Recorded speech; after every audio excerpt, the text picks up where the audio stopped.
Hello you beautiful people, it's Adam here from Pause Parts and Games and welcome back to the Planet Coaster Dark Ride build. So in this video today we are continuing on with the Dark Ride on the internal sections of the ride, and we put in two brand new scenes. Now we're going to jump straight into the time lapse, but I've got a little bit of voiceover on this one to explain exactly what we're doing, and because I'm using a few billboards and a few other bits and pieces for the theming. So let's jump into that time lapse now. Okay, so first thing off the bat, apologies for the first part of this time-lapse today. For some reason, it's come out a little bit choppy on the footage, so don't know why. It's never done that before, so it does get better in a few minutes, but yeah, it's a little bit choppy at the start, but don't worry about it.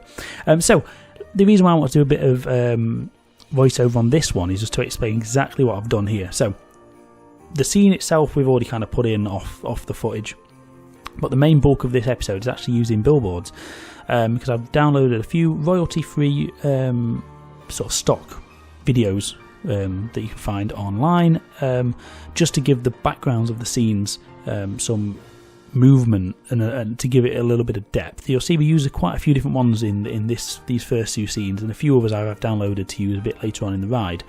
And now the main reason for this is we don't really have a proper white or snow background we can use, and obviously utilising walls inside this quite small space doesn't really give the effect of distance that I wanted. So this way we can achieve that and also have a bit of animation in the scene, so it kind of works quite well. So you'll see it a little bit better towards the end when we go into the live action, but the general idea is we're using flat animated videos for the walls with some actual theming pieces in front of them, like rocks or trees, things like that, to give that depth as you sort of drive past.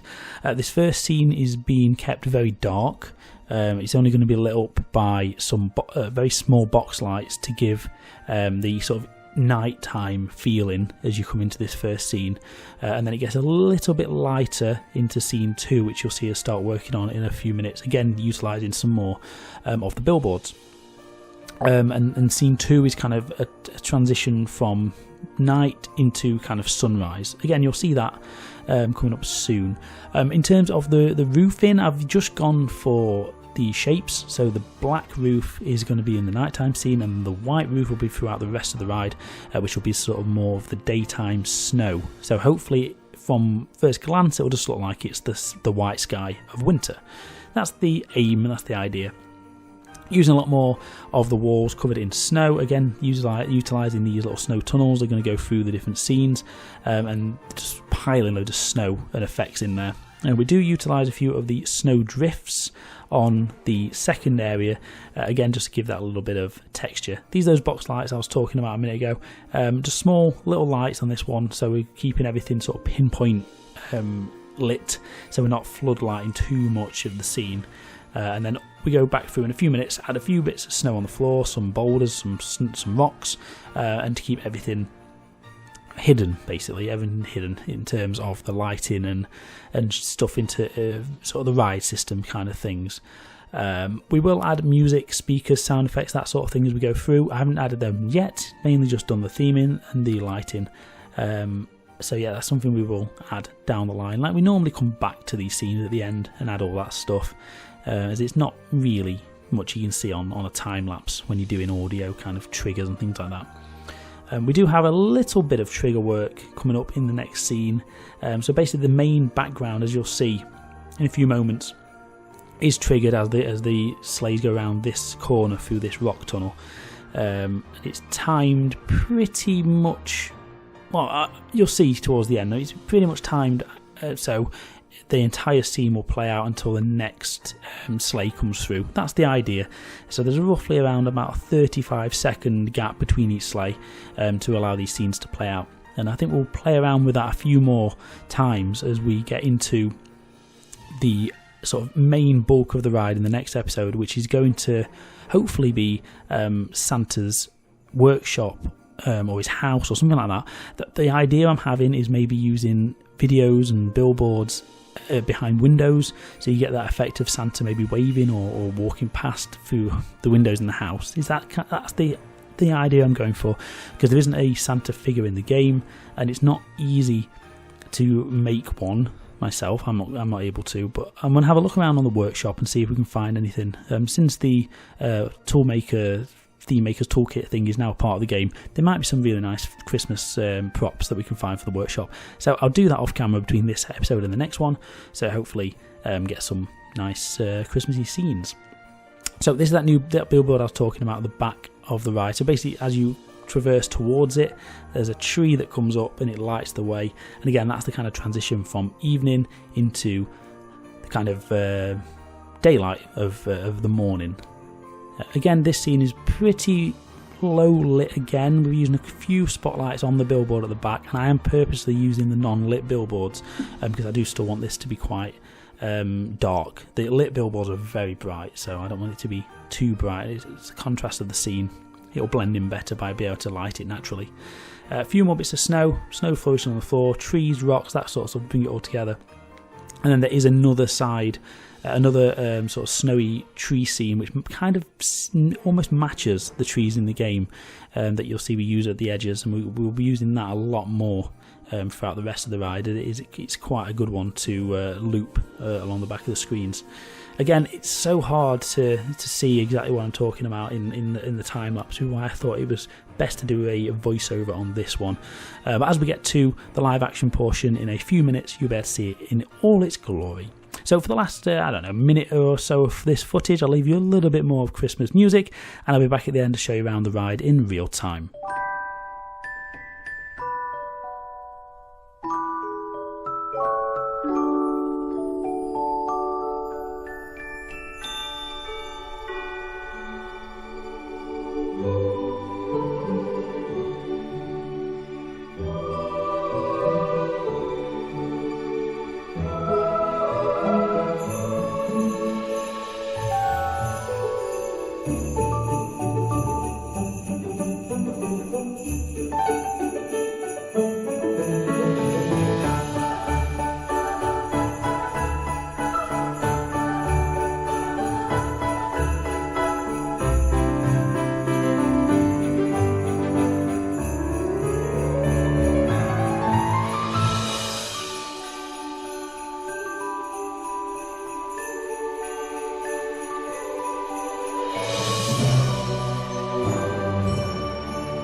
Okay, right, we're back in the game, live action now. We'll do a little bit of look through what we've done today.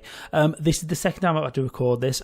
I figured out why the recordings were being all choppy. I had another game open in the background, which I didn't know was still running, so it was making my computer so slow. So the first time I recorded this, what you're watching now, everything was about a frame a second. So we'll go through and do it again. So, as you've just seen in the time-lapse, the first scene that we put in just here is now in place. It's an evening dark scene, purposely that way, and these are those billboards I was talking about. So it's basically a nighttime scene with some trees and mainly just the snow coming down. Yes, we do have a moon on the video, which we've kind of tried to cover up with the trees here, just to give it an idea that that's the moon behind the train. If I thought on I probably should have put the moon over this side, but yeah, never mind. So yeah, the idea with this one, like I said, it's a nice evening scene, just using these little box lights which we've hidden inside, well, not inside, but hidden behind snow.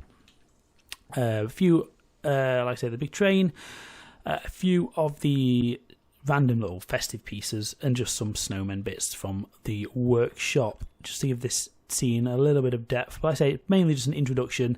The idea is it's meant to be nighttime, and we come round into the second of the festive transition caves, which is what we're going to call them, which is the little sort of snow flourishes that take us into the next scene.